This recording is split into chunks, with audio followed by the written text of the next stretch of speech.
Oui, alors bonjour, c'est moi, Alain Soral. Je vais faire encore une fois de plus, euh, une analyse pertinente pour les cons qui ne comprendraient pas ce que je veux dire, hein, concernant les élections de mi-mandat aux États-Unis, hein. Euh, le pays de l'empire américano-sioniste qui me persécute depuis des années. Alors Donald Trump, tout le monde s'attendait à ce qu'il se fasse éjecter comme une pauvre merde par le système, et il est toujours là. Donc il a fait une belle quenelle à tous ceux qui ont voulu l'écraser, hein. Moi je fais une quenelle à tous les anti-Trump, hein. Regardez ça, voilà. Euh, pour montrer que l'empire judéo-maçonno-laconico sioniste de la merdiocratie n'a pas réussi à écraser ce génie politique qu'est Donald Trump. Bon, d'accord, il a plus de cheveux que moi, hein, mais je dirais qu'il a un peu moins de génie que moi, parce que il n'a pas des milliers de lecteurs comme moi. Euh, je ne vais pas épiloguer 107 ans sur le sujet, hein. Euh, Par contre, je voudrais revenir sur ses rapports avec Kim Jong-un, hein, président de la grande démocratie de Corée du Nord. Parce que Kim Jong-un, c'est mon copain, hein. Je l'ai eu au téléphone hier, euh, et il m'a dit: tu viens quand tu veux manger des nems aux chiens, parce que c'est la spécialité du pays. Pourquoi est-ce qu'il est réconcilié avec Kim Jong-un, hein? C'est parce que Donald Trump a très bien compris qu'il fallait être copain avec Kim Jong-un. Au lieu de dire que c'est un dictateur, au lieu de dire bêtement la copie qui est dictée par l'empire américano-sioniste, eh bien, il faut être copain avec Kim Jong-un, lui serrer la main, lui faire des bisous. Moi-même, symboliquement, je l'ai embrassé sur la bouche. D'ailleurs, je tiens à rappeler que Donald Trump a eu une relation sexuelle avec Kim Jong-un, ce qui explique le retournement de situation. D'ailleurs, vous voyez bien que Kim Jong-un est un gentil et que la Corée du Nord est un pays démocratique parce que il est devenu gentil. Vous comprenez le truc? C'est pertinent comme analyse, hein. Et ceux qui ne comprennent pas ce que je veux dire sont des petits cons. En fait, le truc, c'est que Kim Jong-un est un grand démocrate, comme chacun le sait, hein. C'est un grand démocrate, un idéologue, un idéaliste. Ça fait quand même plus de 60 ans que sa famille garde le pouvoir en Corée. Euh, et puis que si vous n'êtes pas d'accord avec lui, après tout, il ne vous fait pas grand-chose, hein. Bon, il empoisonne votre nourriture, ou il vous fait fusiller, hein. Et, euh, ce n'est qu'une condamnation à mort, mais après tout, on n'en meurt pas. Euh, donc je le dis, Kim Jong-un est un démocrate, et je suis content que Donald Trump rempile pour 2 ans, hein, parce que comme ça, c'est pas Hillary Clinton qui prend sa place, parce qu'une bonne femme à la tête d'un pays, eh ben, c'est la catastrophe. Kim Jong-un, lui, c'est un vrai mec, il est viril, et, euh, il est debout quand il fait pipi. Voilà. Alors maintenant, on va écouter l'analyse de Marc Edornab, hein, qui a été mon copain dans le passé, mais qui ne l'est plus. Parce que Marc Edornab est à la fois un antisémite, c'est tout à son honneur, mais c'est aussi un sioniste. Vous comprenez? Et ça, je ne le tolérerai pas. Je ne le tolère pas, et c'est la raison pour laquelle c'est plus mon copain. Voilà. Maintenant, on va écouter ce que ce salopard a envie de dire. Alors, je tiens à dire à Alain Soral, à Soral, hein, je ne vais pas l'appeler par son prénom, ce serait trop lui faire d'honneur, je n'ai aucun respect pour ce sale type. Oui, pendant des années, euh, j'ai défendu des thèses dans lesquelles, j'ai clairement critiqué la dictature de la bien-pensance qui visait à dire qu'il ne fallait pas rire de la Shoah et qu'on n'avait pas le droit de critiquer ces choses-là. Bon, maintenant j'ai changé d'avis parce qu'il faut toujours évoluer. Et en fait, moi j'ai évolué parce qu'on m'a payé pour ça. Mais en fait, je suis quelqu'un de très intelligent. Je suis un homme brillant et quand je parle, on a envie de m'écouter. Vous comprenez? Et puis je suis quand même le fils de Marcel Zanini, c'est pas n'importe qui, c'est quand même un grand compositeur. C'est lui qui a chanté Tu veux ou tu veux pas. Alors pour ce qui est des élections de mi-mandat des États-Unis, Donald Trump rempile pour 2 ans. Bon, tant mieux pour lui. Mais il faut quand même voir que Donald Trump, quand il parle, personne ne l'écoute. Parce qu'il n'a pas mon intelligence. D'ailleurs, Donald Trump le dit lui-même. Ah, si j'étais aussi intelligent que Marc-Edouard Nab. Vous comprenez ce que je veux dire? C'est intéressant, non? C'est très intéressant. Et puis, il ne faut pas oublier que je ne suis pas qu'écrivain.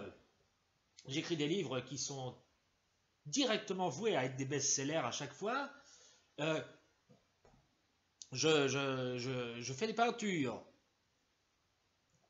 Oui, je peins des tableaux.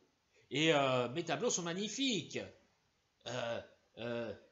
Et d'ailleurs, j'en ai offert un en cadeau gracieusement à Salim Neibi qui maintenant me critique. D'ailleurs, dans une de ses vidéos, il est quand même allé jusqu'à brûler le tableau que j'avais offert. Parce qu'il dit que c'est malsain, après une fâcherie, de vouloir récupérer les cadeaux qu'on a offerts à la personne avec qui on est fâché. Mais brûler un de mes tableaux, c'est comme brûler la Bible. C'est brûler l'œuvre d'un génie. Je suis un génie. Vous comprenez? Je suis un génie. Vous comprenez? Personne n'est meilleur que moi. Personne. Alors, je le dis à Salim Neibi, il y a quelques années, pour Noël, je t'ai offert une boîte de chocolat. Ouais, que tu as bouffé entièrement. Et d'ailleurs, ça se voit, tu es gros comme une baudruche, Salim. Alors, je te demande solennellement de me rendre cette boîte. Comment? Eh bien, je t'explique, c'est très simple. Je veux que tu chies dans une boîte tous les chocolats que je t'ai donnés et que tu me la rendes. Et avec ça, je ferai une jolie sculpture. Et les sculptures en merde, ça rapporte de l'argent. Parce qu'il y a des cons qui achètent ce que je fais. Voilà, c'était l'analyse de Marc-Edouard Nab, hein, une analyse complètement naze d'un type qui a retourné sa veste, hein, qui a été à égalité et réconciliation, qui nous a léché le cul au point qu'on n'avait même pas besoin de se doucher après pendant des années et qui maintenant se retourne contre nous parce qu'il a été racheté par l'oligarchie et par le système impérial américano-sioniste et maintenant il nous chie dessus. Alors je te le dis, Marc-Edouard Nab, tu n'es qu'un vendu et je te fais une quenelle. Voilà. Alors maintenant nous allons écouter une autre analyse, l'analyse mentale de Donald Trump par le docteur Pulamore, hein, parce que je le connais, le docteur Pulamore, c'est mon ami. Et le docteur Pulamore, eh bien, il va nous parler de l'analyse psychologique de Donald Trump parce qu'il y en a qui prétendent que Donald Trump est fou. Hein, c'est toujours comme ça que ça marche. Hein, quand vous ne marchez pas en faveur du système, vous êtes forcément fou ou raciste. C'est évident. Donc, on va écouter l'analyse pertinente du docteur Pulamore. Salut à tous, bande de mourants. Alors, on me demande de faire une analyse de l'état mental de Donald Trump. Ah bah, c'est très simple. Il est complètement cinglé, il est barré le rouquin. Puis regardez-le, il est gros, il suinte et je suis sûr qu'il sent mauvais. Ça se voit, c'est atroce. Ah, pour ce qui est des problèmes psychologiques, bah ça se voit, il dit que des conneries, il est complètement inconséquent. C'est une espèce de débile mental. Ah oui, un peu comme moi. Oui, parce que moi aussi j'ai été diagnostiqué comme psychopathe. Alors je comprends pas pourquoi. Ah, c'est simplement que j'éclate de rire à chaque fois qu'un de mes malades meurt. Je vois pas où est le mal. Qu'est-ce que ça veut dire?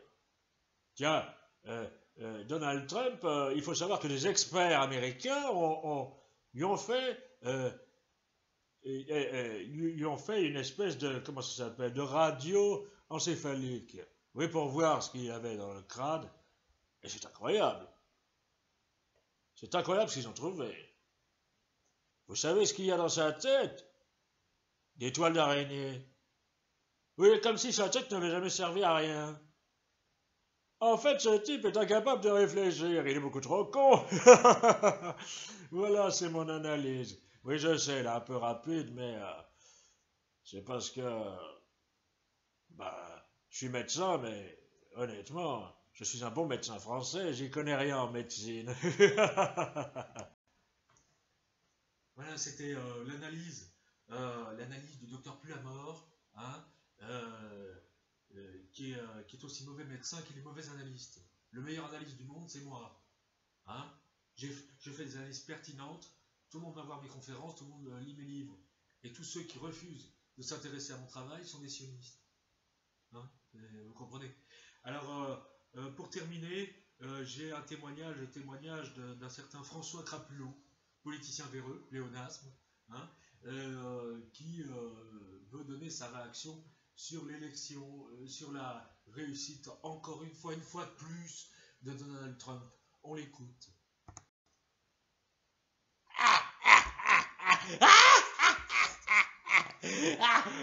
Salut bande de cons. Eh ben ça y est, on a la preuve. Les Américains sont aussi cons que les Français. Ramassis de connards. L'autre, il devait être désavoué. Il devait se prendre des trempes dans la gueule, le gros. Et puis rien du tout. Il a juste perdu, je sais plus quoi, la jambe de mon cul, là. Mais sinon, il est toujours là.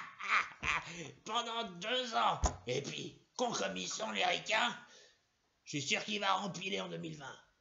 Ah bah oui. Ah bah, on change pas une équipe qui gagne.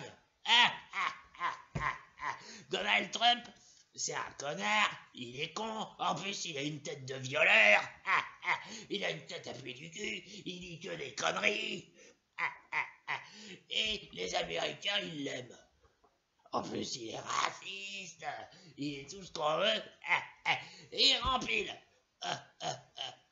Ah là là, les Occidentaux, c'est vraiment des cons. Ah oui, parce qu'en Europe, c'est pas mieux. Regardez ce qu'on a en France. Manu Macron, qui va lui lécher le derche dimanche en plus. L'autre, il vient pour les 100 ans de l'armistice. Félicitations, Mister Président. Ah, moi, je vais regarder le défilé à la télé. Ah bah oui, parce que moi, voir tous ces connards, là, hein, avec votre pognon, gaspiller votre fric pour faire bouffer l'autre gros lard, ça me fait marrer. Et vous êtes content de payer, bande de cons. Moi, quand je vais être président, moi, Donald Trump, non seulement je vais l'inviter à l'Élysée avec votre fric, mais en plus, je vais niquer sa femme. Ah bah, vous avez vu la femme qu'il a, le gros, là? Ah, c'est vraiment donner du beurre à un cochon, ouais. Il a autant de charme qu'une cuvette de chiotte. Et pourtant, il a une femme super sexy. Ça, c'est le charme du porte-monnaie, hein. Parce que je peux vous dire qu'elle a honte de son mari. Quand il y a une visite officielle, elle est limite à mettre un masque pour dire « c'est pas mon mari, je le connais pas. » Con d'américain, là. Tiens, et puis, pour finir, en conclusion, un petit message pour les Français. Ouais, attendez. C'est quoi le message, déjà? Ah, je m'en souviens plus, dites donc. Ah ben c'est ça. Allez, tiens, bande de fromage, là, froggies de merde. Allez, et félicitations, Donald. Bon boulot.